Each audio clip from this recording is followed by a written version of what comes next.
Hello guys, ഇന്ന് ഒരു പ്രത്യേകതയുള്ള വ്ളോഗാണ്. പ്രത്യേകത മീൻസ് ഇന്ന് ഞാൻ അസൈൻമെൻറ്റ് എഴുതാൻ പോകും. അപ്പോൾ വിചാരിക്കും എന്തോ ഞാൻ വ്ളോഗൊക്കെ എടുക്കുന്ന ഒരു അസൈൻമെൻറ്റ് എഴുതുന്നതിന് എന്ന്. പക്ഷേ ഇത് എൻ്റെ ജീവിതത്തിലെ അവസാനത്തെ അസൈൻമെൻറ്റാണ്. ബിടെക് പഠിച്ചുകൊണ്ടിരിക്കുകയാണ്. ബിടെക് ലൈഫിലെ അവസാനത്തെ അസൈൻമെൻറ്റ്. ഇതിൻ്റെ ക്വാണ്ടിറ്റി സർവേയിങ് ആൻഡ് വാലുവേഷൻ എന്നുള്ള വിഷയത്തിൻ്റെയാണ്. ഗൂഗിൾ സാറാണ് പഠിപ്പിക്കുന്നത്. അതിൻ്റെ അവസാനത്തെ സെക്കൻഡ് അസൈൻമെൻറ്റാണ് എഴുതാൻ പോകുന്നത്. ഇതാണ് ലാസ്റ്റ് അസൈൻമെൻറ്റ്. ഞങ്ങൾ തുടങ്ങിയത് ഓൺലൈൻ ക്ലാസ് ആയിരുന്നു. കൊറോണയൊക്കെ ആയിട്ട് ഞങ്ങൾ എന്തുകൊണ്ടും നല്ല ബാച്ചായിരുന്നു. എല്ലാ അവധിയും ഞങ്ങൾക്ക് കിട്ടിയിട്ടുണ്ട്. ഇപ്പം ഞാൻ ഈ എഴുതുന്നതും ഒരു പ്രത്യേകതര അവധിയുടെ സമയത്താണ്. അത് നമുക്ക് പറയാം. അപ്പം കൊറോണ സമയത്താണ് ക്ലാസ്സൊക്കെ തുടങ്ങിയത്. അപ്പോൾ ആദ്യമായിട്ട് എഴുതി തുടങ്ങിയതും ഓൺലൈനായിട്ട് തന്നെ സബ്മിറ്റ് ചെയ്തത് അസൈൻമെൻറ്റുകൾ. ഫസ്റ്റ് അസൈൻമെൻറ്റെല്ലാം സബ്മിറ്റ് ചെയ്തത് ഓൺലൈനായിട്ട് തന്നെയായിരുന്നു. വീണ്ടും ഈ അവസാനത്തെ അസൈൻമെൻറ്റും ഇതിൻ്റെ ഇടയ്ക്ക് ഓഫ്ലൈൻ ക്ലാസ്സൊക്കെ വന്നു, അല്ലാതൊക്കെ സബ്മിറ്റ് ചെയ്യാനൊക്കെ തുടങ്ങി. അത് കഴിഞ്ഞിട്ട് അവസാനത്തെ അസൈൻമെൻറ്റ് വീണ്ടും ഓൺലൈനായിട്ട് തന്നെയാണ് സബ്മിറ്റ് ചെയ്യുന്നത്. ഞാൻ പറഞ്ഞല്ലോ, ഇപ്പോൾ ഒരു പ്രത്യേകതര അവധിയിലാണ്. ആ അവധിയാണ് ഉഷ്ണതരംഗത്തിൻ്റെ അവധി. അതായത് ഭയങ്കരമായിട്ട് ചൂടിൻ്റെ അവധി. ഞങ്ങൾക്ക് കൊറോണയുടെ അവധി കിട്ടി, പ്രളയത്തിൻ്റെ അവധി കിട്ടി. പ്രളയത്തിൻ്റെ അവധി സ്കൂളിൽ പഠിക്കുന്ന സമയത്തായിരുന്നു കേട്ടോ. എങ്കിലും ഞങ്ങൾക്ക് ആ അവധിയും കിട്ടിയായിരുന്നു. അങ്ങനെ ഫുൾ അവധി. മഴയ്ക്ക് അവധി, കൊറോണയ്ക്ക് അവധി, ഇപ്പം ചൂടിനും അവധി. എല്ലാ അവധിയും ഞങ്ങൾക്ക് കിട്ടിയിട്ടുണ്ട്. ഇന്നിപ്പം മെയ് 4 കേട്ടോ. മെയ് 4, 2024, സമയം 12:18. ഞാൻ എഴുതി തുടങ്ങിയിട്ടില്ല, തുടങ്ങാനൊക്കെ പോകുന്നേ ഉള്ളൂ. ഗ്രൂപ്പിൽ എഴുതിയിട്ടിട്ടാൽ മതി എന്നാണ് പറഞ്ഞത്. എന്നാലും കുറേ പേര് ഇടുന്നുണ്ട്. ഇപ്പോൾ ഈ മെസ്സേജ് വന്ന സൗണ്ട് ഗ്രൂപ്പിൽ ഇത് വന്നതാണ്. ഓരോരുത്തർ എഴുതിയിടുന്നത്. ഞാൻ ഇതുവരെ എഴുതി തുടങ്ങിയില്ല. ഞാൻ പേപ്പറൊക്കെ കൊണ്ട് വെച്ചിട്ടുണ്ട് എഴുതി തുടങ്ങാൻ. ഞാൻ കാണിച്ചു തരുന്നില്ല. പേപ്പറൊക്കെ കൊണ്ട് വെച്ചിട്ടുണ്ട് എഴുതാനായിട്ട്. 3 സ്കെച്ച്. തുടങ്ങിയത് എങ്ങനെയാണോ അതേ രീതിയിൽ തന്നെ നിർത്തുന്നു കേട്ടോ. 3 സ്കെച്ച്, പെൻസില്, പേന, സ്കെയില്, പിന്നെ മെയിൻ ഹൈലൈറ്റ് സംഭവം എൻ്റെ കൊച്ചിലത്തെ കാർഡ്ബോർഡ് വെച്ചാണ് ഞാൻ ഈ അസൈൻമെൻറ്റൊക്കെ എഴുതി തുടങ്ങിയത്. ഇപ്പോഴും അത് തന്നെ. ഡോറ കണ്ടല്ലോ, ഡോറയുടെ കാർഡ്ബോർഡ്. നിങ്ങളൊക്കെ വിചാരിക്കും പിന്നെ ഇത്രയും പ്രായമായിട്ട് ഡോറയുടെ കാർഡ്ബോർഡ് വെച്ച് എഴുതുന്നു. പക്ഷേ എനിക്ക് ആ കാർഡ്ബോർഡുമായിട്ട് ഭയങ്കര ഒരു അറ്റാച്ച്മെൻ്റ് ഉണ്ട്. അതുകൊണ്ടാണ് അത് തന്നെ ഉപയോഗിക്കുന്നത്. എപ്പോഴും എൻ്റെ ബാഗിൽ കാണും ഈ കാർഡ്ബോർഡ്. പുറകിലത്തെ ഏറ്റവും പുറകിൽ ഇപ്പം എന്തതിലിട്ട് ബാഗിലിട്ടാലും പുറത്ത് നമുക്കൊരു സപ്പോർട്ട് കിട്ടും. അങ്ങനെ എപ്പോഴും എൻ്റെ ബാഗിലുള്ളൊരു സംഭവമാണ് അത് മീൻസ് കാർഡ്ബോർഡ്. അപ്പം ഞാൻ അസൈൻമെൻറ്റ് ഫസ്റ്റ് ഞാൻ പറഞ്ഞല്ലോ ഇതായിരുന്നല്ലോ, കൊറോണ ആയിരുന്നല്ലോ. അപ്പോൾ ആദ്യം നമ്മൾ കോളേജിൽ ചെല്ലുമ്പോൾ സാധാ പോലെ തന്നെ എല്ലാ അസൈൻമെൻറ്റും സ്വന്തമായിട്ട് കണ്ടുപിടിക്കുന്നു, എഴുതുന്നു. ഭയങ്കര മേളമായിരുന്നു ആദ്യത്തെ കുറച്ച് നാൾ. ഒരു സെമ്മ് അങ്ങോട്ട്, ഒരു സെമ്മ്, രണ്ടാമത്തെ സെമ്മ് തുടക്കം, ഇത്ര അങ്ങനെയൊക്കെ ആയിരുന്നു. അത് കഴിഞ്ഞപ്പോഴാണ് ഒരു വിഷയം വന്നത്, കമ്പ്യൂട്ടറിൻ്റെ ഒരു വിഷയം, C പ്രോഗ്രാമിങ്. അത് വന്നതോടെ പെട്ടുപോയി. ഒരക്ഷരം പോലും മനസ്സിലാകുന്നില്ല, ഒന്നും അറിയത്തില്ല ആ വിഷയം. ആ ടീച്ചറിനെ എല്ലാം അറിയാം. പക്ഷേ ആ ടീച്ചർ പഠിപ്പിക്കുന്നത് എങ്ങനെയാണെന്ന് വെച്ച് കഴിഞ്ഞാൽ, ഇപ്പോൾ ഒരു ബിടെക് ഒക്കെ കഴിഞ്ഞ് ഒരു MTech അല്ലെങ്കിൽ ഒരു PhD, കമ്പ്യൂട്ടർ സയൻസ് PhD അല്ലെങ്കിൽ ഒരു MTech എടുക്കുന്ന കുട്ടികളെ ആ ടീച്ചർ പഠിപ്പിച്ചാൽ സെറ്റാണ്. അതായത് പിള്ളേർക്ക് അറിയാം കാര്യങ്ങൾ. അപ്പം ടീച്ചർ പറയുന്നത് കേട്ടാൽ ഓക്കെയാണ്, അതായത് നന്നായിട്ട് പഠിപ്പിക്കുന്നുണ്ട്. അതേസമയം ഈ കമ്പ്യൂട്ടറിനെ പറ്റി ഒരു കുന്തോ അറിയാതെ ആദ്യമായിട്ട് ഈ കമ്പ്യൂട്ടറിൻ്റെ കാര്യങ്ങൾ ആകപ്പാടെ 8ാം ക്ലാസ് വരെ കമ്പ്യൂട്ടറിനെ പറ്റി എന്തെങ്കിലും കേട്ടിട്ട് ഈ അവസാനം മീൻസ് ഈ ബിടെക്കിലോട്ട് ഇങ്ങോട്ട് വന്നിട്ട് കമ്പ്യൂട്ടർ സയൻസിനെ പറ്റി അത് ഇതെന്നൊക്കെ പറഞ്ഞു കഴിഞ്ഞാൽ ഒന്നും അറിയാത്തൊരവസ്ഥ. നാം ഈ ആ രീതി പഠിപ്പിക്കുന്നുണ്ടോ അതുമില്ല. ഭയങ്കര സെറ്റപ്പായിട്ടാണ് പഠിപ്പിക്കുന്നത്. ഫോർ എക്സാമ്പിൾ ഈ ടീച്ചർ ഇങ്ങനെ പറയാമായിരുന്നു, പരാന്തസിസ് ഇട് എന്ന്. ഞങ്ങളിങ്ങനെ ഇരിക്കും, പരാന്തസിസ് എന്തുവാ, അതറിഞ്ഞാലല്ലേ അത് ഇടാനൊക്കത്തുള്ളൂ. പിന്നാണ് മനസ്സിലായത്, ജസ്റ്റ് ഈ കേർലി ബ്രാക്കറ്റ് ഇല്ലേ, അതിനാണ് ഈ പരാന്തസിസ് എന്ന് പറയുന്നത്. എന്നാൽ ഈ മിസ് ആദ്യം പഠിപ്പിക്കുമ്പം കേർലി ബ്രാക്കറ്റാണ് പരാന്തസിസ് എന്ന് പറഞ്ഞു തന്നാൽ പിന്നെ ഓക്കെയാണ്. ഇതാ മിസ് അങ്ങനെ പറഞ്ഞു തരുന്നില്ല, ഞങ്ങൾക്കൊട്ട് അറിയത്തില്ല. ആ ഒരു പ്രശ്നമായിരുന്നു. അങ്ങനെ ഒന്നും അറിയാത്തൊരവസ്ഥ. അപ്പോൾ ഞങ്ങൾ ക്ലാസ്സിലെ ഒരു ചെറുക്കനാണ് ആനന്ദ്. അവൻ കമ്പ്യൂട്ടർ സയൻസ് ആയിരുന്നു, +1 +2 പഠിച്ചത്. എന്നാൽ അവൻ അവിടുന്ന് നോക്കിയും അവന് കുറച്ചൊക്കെ അറിയാം. ഞങ്ങൾ കമ്പ്യൂട്ടർ ദൈവം എന്നായിരുന്നു ആ സമയത്ത് വിളിച്ചുകൊണ്ടിരുന്നത്. അന്നേരം അവനാണെങ്കിൽ ഇങ്ങനെ എവിടുന്നേലുമൊക്കെ തപ്പി ഇവിടുന്ന് എല്ലാം ഇവൻ ആൻസർ എഴുതും. എന്നിട്ട് ഈ ടീച്ചർ എന്നും ട്യൂട്ടോറിയൽ തരും. ഒരു 3 പ്രോഗ്രാമിങ് കാണും, അതിൻ്റെ കൂടെ അസൈൻമെൻറ്റ് എല്ലാം തരും. അതിന് വല്ലതും അറിയണ്ടേ ചെയ്യാനും എല്ലാം. എന്നിട്ട് ഇവൻ എഴുതും, എന്നിട്ട് അയച്ചു തരും. നോക്കി എഴുതും അയച്ചു തരും. പിന്നെ അതങ്ങ് സ്ഥിരമായി. അവസാനം ഞാൻ അങ്ങോട്ടങ്ങ് പറയും, എന്നോട് ഞാൻ ചെന്ന് പറയാം, അസൈൻമെൻറ്റ് അയച്ചേക്കണേ, ട്യൂട്ടോറിയൽ അയച്ചേക്കണേ എന്നും ചെന്ന് പറയാം. അവസാനം ഞാൻ തന്നെ പറഞ്ഞു, എന്നെക്കൊണ്ട് ഇങ്ങനെ ചോദിപ്പിക്കണ്ട, നീ എഴുതി കഴിയുമ്പോൾ അയച്ചാൽ മതി എന്ന് പറഞ്ഞു. പിന്നെ അതൊരു ശീലമായി. ഞാൻ അസൈൻമെൻറ്റ് ഓർക്കാറ് പോലുമില്ല. ഇവൻ എഴുതുന്നതിന് മുമ്പ് ക്വസ്റ്റ്യൻ വന്നതിനോട് ചോദിക്കും, ഞാൻ ക്വസ്റ്റ്യൻ അയച്ചു കൊടുക്കും. അതായത് ഇത് ക്ലാസ് തുടങ്ങി കഴിഞ്ഞുള്ള സംഭവം കേട്ടോ. ക്ലാസ് തുടങ്ങി കഴിഞ്ഞാൽ ക്ലാസ് വെച്ചായിരിക്കും ക്വസ്റ്റ്യൻസ് തരുന്നത്. അപ്പം നമ്മൾ എഴുതിയെടുക്കും. അത് വന്ന് ഇവൻ ചോദിക്കും എഴുതുന്നതിന് മുമ്പ്, ഞാൻ അത് അയച്ചു കൊടുക്കും. പിന്നെ ഇവൻ ആൻസറെല്ലാം സെറ്റാക്കി PDF ആക്കി അയച്ചു തരും, നോക്കി എഴുതും. ആ ശീലം തന്നെ ഈ നിമിഷം വരെ മാറ്റിയിട്ടില്ല. അവൻ അയച്ച അസൈൻമെൻറ്റ് തന്നെ നോക്കിയാണ് ലാസ്റ്റ് എഴുതാൻ പോകുന്നത്. അതിലെന്തോ വേരിയേഷൻ ഉണ്ടെന്നൊക്കെ ക്ലാസ്സിലെ വേറെ പിള്ളേരൊക്കെ പറയുന്നുണ്ട്. പക്ഷേ നമ്മളതൊന്നും ബാധിക്കത്തില്ല. അവൻ എഴുതി തന്നത് തന്നെയാണ്, നോക്കി എഴുതാനാണ് ഞങ്ങൾ ഉദ്ദേശിച്ചേക്കുന്നത്. അപ്പം അവൻ എഴുതി തന്നത് ഞാൻ ആദ്യമൊക്കെ ഫോണിൽ നോക്കിയായിരുന്നു എഴുതിക്കൊണ്ടിരുന്നത്. പിന്നെ മറ്റേ പ്രൊജക്റ്റിൻ്റെ ഇതിന് ലാപ്പ് ലാപ്പായി കഴിഞ്ഞിട്ട് ഇപ്പോൾ ലാപ്പിൽ നോക്കിയാണ് എഴുതുന്നത്. പൊങ്ങച്ചൻ പറഞ്ഞതല്ല, നമുക്ക് PDF ഓണാക്കി വെച്ചേക്കുന്നത് കാണിക്കാതെ. ഇതാണെങ്കിൽ അവൻ്റെ അസൈൻമെൻറ്റാണ്. 4 പേജേ ഉള്ളൂ കേട്ടോ. 4 പേജേ ഉള്ള അസൈൻമെൻറ്റ്, തീർന്ന അസൈൻമെൻറ്റ്. ഈ അസൈൻമെൻറ്റ് കണക്കായിരുന്നു കേട്ടോ ചെയ്യാനായിട്ട്. 2 പ്രോബ്ലംസ് ആയിരുന്നു. അത് 2 പ്രോബ്ലംസ് എല്ലാം സെറ്റായിട്ടുണ്ട്. ഇനി എഴുതണം. ആദ്യം ബോർഡർ വരയ്ക്കണം. ബോർഡർ വരച്ചിട്ട് ഞാൻ കാണിച്ചു തരാം കേട്ടോ. അപ്പോൾ വെയിറ്റ് ചെയ്യും ഗായ്സ്.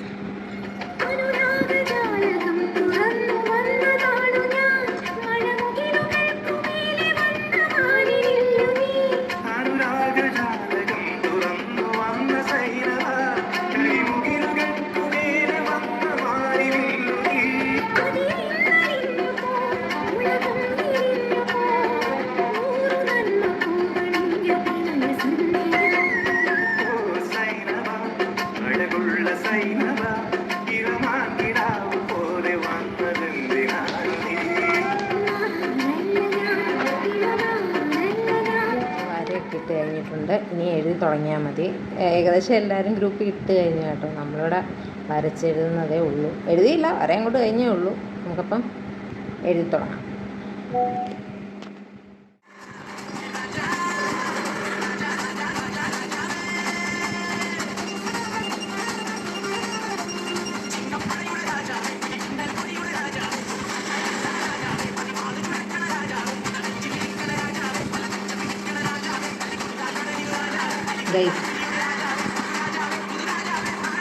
നമ്മൾ വിലയിരുത്തി തുടങ്ങിയതാണ്. അവസാനത്തെ അസൈൻമെൻ്റ് ആയതുകൊണ്ടാണെന്ന് തോന്നുന്നു, എനിക്കറിയത്തില്ല. പേനകത്ത് തീർന്നിരിക്കുന്നു. നമുക്കിനി അടുത്ത പേന എടുത്തിട്ട് കാണാം. പേന എടുക്കുക. ഒരു പേനയ്ക്ക് പോയപ്പോൾ 2 പേന കിട്ടിയിട്ടുണ്ട്. ഓറഞ്ച് പേനയൊക്കെ എടുത്ത് നമ്മൾ ബാക്കി എഴുതാൻ പോവാണ്. പിന്നെ എല്ലാവരും എഴുതുന്ന പോലെ തന്നെ എനിക്ക് മുമ്പത്തെ ആ വീഡിയോ തുടങ്ങിയപ്പോൾ തന്നെ മനസ്സിലായി കാണും, ഞാൻ പാട്ടിട്ടാണ് എഴുതുന്നത്. പാട്ടിൽ നമുക്ക് എനർജി കിട്ടും. നമ്മൾ വരയ്ക്കുമ്പോൾ നല്ല സോഫ്റ്റ് ആയിട്ടുള്ള പാട്ടൊക്കെ കേൾക്കും. അതായത് ബോർഡർ വരയ്ക്കുമ്പോൾ, അതായത് ധൃതി വെച്ച് ബോർഡർ വരയ്ക്കണമെങ്കിൽ അന്നേരം നമ്മൾ കുറച്ച് എനർജറ്റിക് ആയിട്ടുള്ള പാട്ടായിരിക്കും ഇടുന്നത്, അല്ലെങ്കിൽ അന്ന് സോഫ്റ്റ് ആയിട്ടുള്ള പാട്ടൊക്കെ ആയിരിക്കും. അത് കഴിഞ്ഞിട്ട് മെയിനായിട്ട് നമ്മൾ എഴുതി തുടങ്ങുമ്പോൾ ഭയങ്കര ജിൽ നമുക്ക് ആവേശം കയറുന്ന പാട്ടൊക്കെ നമ്മൾ ഇടത്തുള്ളൂ. അതായത് എഴുതി തീർക്കണമല്ലോ നമുക്ക് പെട്ടെന്ന്. ഞാൻ എല്ലാ പാതിരാത്രിക്കാണ് എഴുതാറ് അസൈൻമെൻറ്റ്. അതായത് എന്നാണ് വെക്കേണ്ടത് അന്ന് വെളുപ്പിനെ മീൻസ് മനസ്സിലായാലും. ഇപ്പം ഇന്ന് അസൈൻമെൻറ്റ് വെക്കണമെന്നുണ്ടെങ്കിൽ ഇപ്പോൾ 5-ാം തീയതി വെക്കണമെന്നുണ്ടെങ്കിൽ 4-ാം തീയതി 12 കഴിഞ്ഞപ്പോഴത്തേക്ക് 5 ആവുമല്ലോ. 12 കഴിഞ്ഞാണ് ഞാൻ എഴുതി തുടങ്ങാറ്. ഞാൻ വളരെ അപൂർവമാണ് ഇത്രയും നട്ടുച്ചയ്ക്ക് ഇരുന്ന് എഴുതുന്നത്. ഇത്രയും വെട്ടം വെളിച്ചമൊക്കെ ഉള്ള സമയത്തിരുന്ന് അസൈൻമെൻറ്റ് എഴുതുന്നത്. ലാസ്റ്റല്ലേ, കുറച്ച് സ്പെഷ്യൽ ആയിക്കോട്ടെ. ഇത് പകൽ വെക്കണം, ഇത് ഇന്ന് വെക്കണം. എല്ലാവരും ഇട്ട് കഴിഞ്ഞു. ഇനി ഞാനും എൻ്റെ ഫ്രണ്ട് നെതയും കൂടെ ഉള്ളൂ എന്നാണ് എൻ്റെ ഒരു നിഗമനം. നെത ഇവിടെ ഇരുന്ന് എഴുതുന്നുണ്ട് വീട്ടിലിരുന്ന്.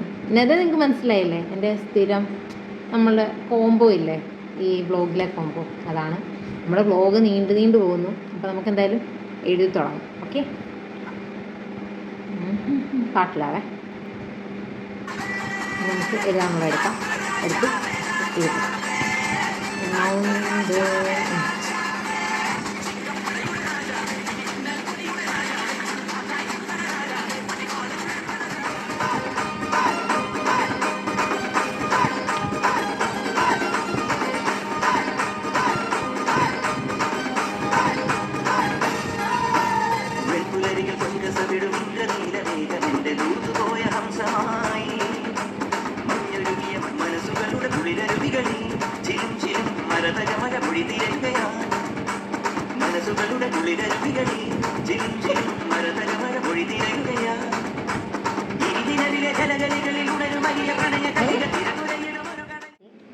ലാസ്റ്റ് ഞാൻ പറഞ്ഞ കണക്കാണ്. ലാസ്റ്റ് ഒരു ഇക്വേഷനും അതിൻ്റെ ഒരു ആൻസർ കൂടെ എഴുതി കഴിഞ്ഞാൽ നമ്മുടെ അസൈൻമെൻറ്റ് തീരുക.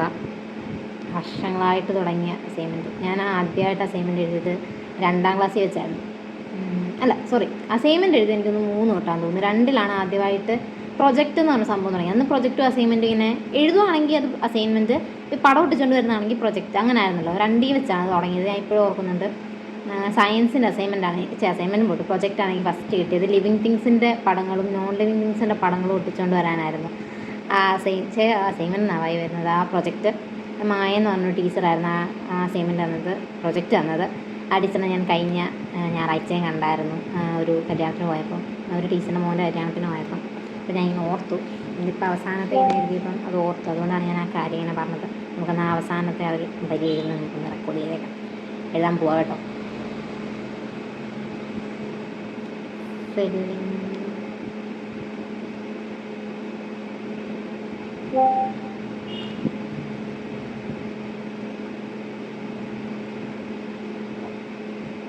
ഞാൻ ആൻസർ എഴുതിയാൽ മതി കേട്ടോ. ഇക്വേഷൻ എഴുതി കഴിഞ്ഞ് സബ്സ്റ്റിറ്റ്യൂഷനൊക്കെ കഴിഞ്ഞ് ജസ്റ്റ് ആൻസർ എഴുതി തുടങ്ങിയിട്ടുണ്ട്. കഴിഞ്ഞു. പിന്നെ എൻ്റെ അസൈൻമെൻറ്റ് ചെയ്തിടാം.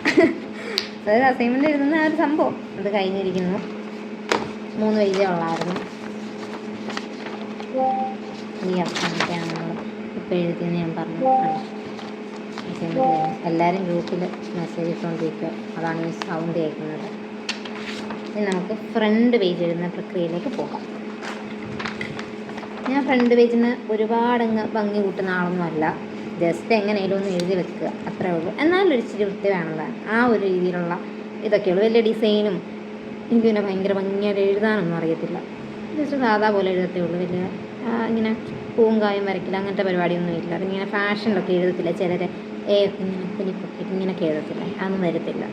അതുകൊണ്ട് നമ്മൾ സാധാ എങ്ങനെയാണോ എഴുതുന്നത് അതേപോലെ ക്യാപിറ്റൽ ലെറ്ററിൽ അങ്ങോട്ട് എഴുതും. ഈ ഫ്രണ്ട് പേജ് ആയതുകൊണ്ട് നമ്മൾ എത്ര നേരെ എഴുതുന്നവരാണെങ്കിൽ പോലും ഫ്രണ്ട് പേജ് എഴുതുമ്പോൾ വളഞ്ഞു പോകും. അതെന്താണെന്ന് എനിക്കറിയത്തില്ല. എൻ്റെ മാത്രം പ്രശ്നമാണ്. നിങ്ങൾക്ക് ഇങ്ങനൊരു പ്രശ്നം ഉണ്ടെങ്കിൽ ദയവിട്ട് കമൻറ്റ് ചെയ്യണം. നിങ്ങളുടെ കാര്യം കൂടെ ഒന്ന് അറിയട്ടെ. അപ്പോൾ നമ്മൾ ഫസ്റ്റ് സംഭവമല്ല, നമ്മുടെ വിഷയത്തിൻ്റെ പേര് ഞാൻ പറഞ്ഞായിരുന്നു, ക്വാണ്ടിറ്റി സർവിങ് ആൻഡ് വാലുവേഷൻ. ഇതാണ് വിഷയത്തിൻ്റെ പേര്. നമ്മൾ ജസ്റ്റ് ഒന്ന് വെറുതെ ഒന്ന് എഴുതി നോക്കാതെ ഇങ്ങനെ വരുന്നത്.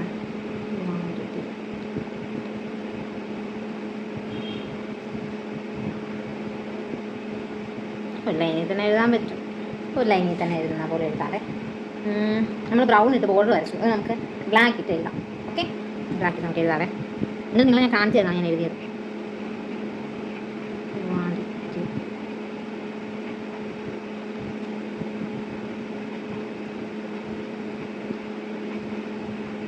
സ്പേസ് തീർന്ന് ഇത് തന്നെ ഓഫായി പോയതാണ് കേട്ടോ. നമ്മൾ ബ്ലാക്ക് വെച്ച് ഫുൾ എഴുതി വാല്യൂഷൻ കൃത്യം വരെ, അതായത് കൃത്യം ഒരു ലൈൻ നമ്മൾ തയ്ച്ചിട്ടുണ്ട്. അടുത്ത നമുക്ക് അസൈൻമെൻറ്റിന് ഈ ഗ്രേ കളർ ഇതിട്ട് എഴുതാം. ഞാൻ പണ്ടോട്ടേ ഗ്രേ ഇട്ടാണ് അസൈൻമെൻറ്റിന് എഴുതുന്നത്. പ്രത്യേകിച്ച് കാരണങ്ങളൊന്നുമില്ല, എനിക്കതാണ് ഇഷ്ടം. അപ്പോൾ നമുക്ക് അസൈൻമെൻറ്റിനും കൂടെ എഴുതാവേ.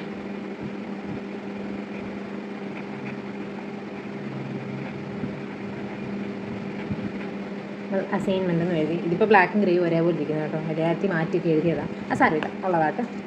നമുക്കിനി സാധാരണ ഞാൻ ബ്ലൂ ഇട്ടാണ് അസൈൻമെൻറ്റ് എഴുതുന്നത്. നമുക്കിപ്പം ബ്ലാക്ക് ഇട്ട് തന്നെ എഴുതാം, ബ്രൗൺ ഇട്ട് എഴുതാം. Submitted by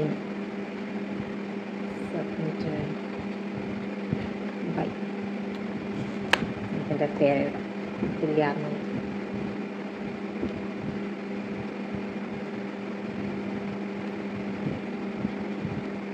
roll number 11 SACE. നമ്മൾ ഫ്രണ്ട് പേജ് എഴുതുന്ന ഒരു കർമ്മവും നിർവഹിച്ചിരിക്കുന്നു. നമ്മൾ അസൈൻമെൻറ്റ് റെഡി ആയിരിക്കുന്നു. എത്രയോ വലിയ വലിയ അസൈൻമെൻറ്റുകൾ തൊട്ട് ചെറിയ ചെറിയ അസൈൻമെൻറ്റുകൾ വരെ. ഇതൊരു ചെറിയ അസൈൻമെൻ്റ് ആയിരുന്നു. നമ്മൾ എഴുതിയതൊക്കെ വെച്ചിട്ട് വളരെ വളരെ ചെറിയൊരു അസൈൻമെൻറ്റ്. ലാസ്റ്റ് അസൈൻമെൻറ്റ് അല്ലേ, കുഴപ്പമില്ല. അപ്പോൾ നമ്മളങ്ങനെ അസൈൻമെൻറ്റ് എഴുതി. ഇനി നമുക്കിത് പിൻ ചെയ്യണം. ഇനി മുമ്പേ പെൻസിലിട്ട് വരച്ച ആ ലൈനൊക്കെ ഇത് ചെയ്യണം. അപ്പോൾ നമുക്ക് ഇത് പിൻ ചെയ്യാം. പിൻ ചെയ്യാനായിട്ട് സ്റ്റാപ്ലർ വേണം. അത് ഞാൻ തപ്പി എടുത്തിട്ട് ഈ ലൈൻ തുടയ്ക്കാനേ. അല്ല, ആ എഴുതി അപ്പം തന്നെ തുടച്ച് കഴിഞ്ഞാൽ ഇത് മൊത്തം പടരും. കുറേ വട്ടം മൊത്തം പറ്റിയിട്ടുണ്ട്. ലാസ്റ്റ് അസൈൻമെൻറ്റ് ഇനി അപ്പം പറ്റണം.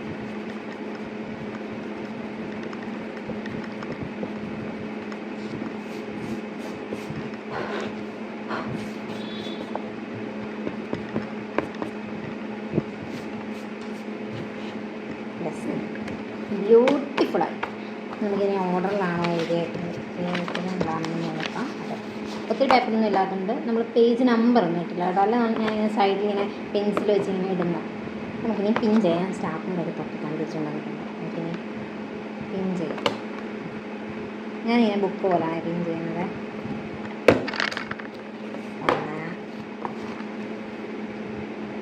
അയ്യോ, ഫോട്ടോ എടുത്തിട്ട് പിൻ ചെയ്താൽ മതിയായിരുന്നു. ഞാൻ ഫോട്ടോ എടുത്ത് PDF ആക്കിയിട്ട് ബാക്കി പിൻ ചെയ്യാം, അതായിരിക്കും സൗകര്യം. അപ്പം ഞാൻ ഫോട്ടോ എടുത്ത് പിൻ ചെയ്ത് PDF ആക്കിയിട്ട് വരാം. ഓക്കെ, എന്നിട്ട് നമ്മൾ ബാക്കി പിൻ ചെയ്യുന്നുള്ളൂ. വെയിറ്റ് ചെയ്യും. PDF ആക്കി അയച്ചിട്ടുണ്ട്. ഇനി നമുക്ക് ബാക്കി പിൻ ചെയ്യാം. നമ്മൾ ഒറ്റ പിൻ ചെയ്തിട്ട് ആണ് അതിന് പോയത്. അപ്പോഴാണല്ലോ ഓർത്തത്. നിങ്ങൾക്കും ഇങ്ങനെ ഉണ്ടോ ഗൈസ്? അതൊരു കാര്യം ചെയ്ത് തുടങ്ങി കഴിയുമ്പോൾ ഓർക്കുന്നു, അയ്യോ ഇങ്ങനെ ചെയ്താൽ മതിയായിരുന്നു. അപ്പം നമുക്ക് പിൻ ചെയ്യാം. ഓക്കെ,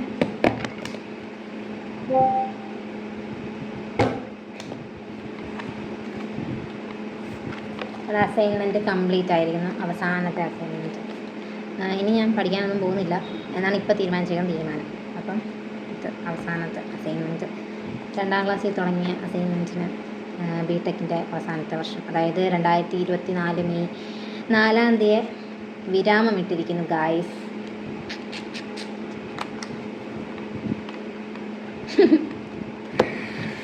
അപ്പം ഇത് ചെറിയ വ്ളോഗായിട്ട് എടുക്കണമെന്നായിരുന്നു. പക്ഷേ ഇത് ഇപ്പം നമ്മൾ കഥയൊക്കെ പറഞ്ഞ് വലിയൊരു വ്ളോഗായിട്ടുണ്ട്.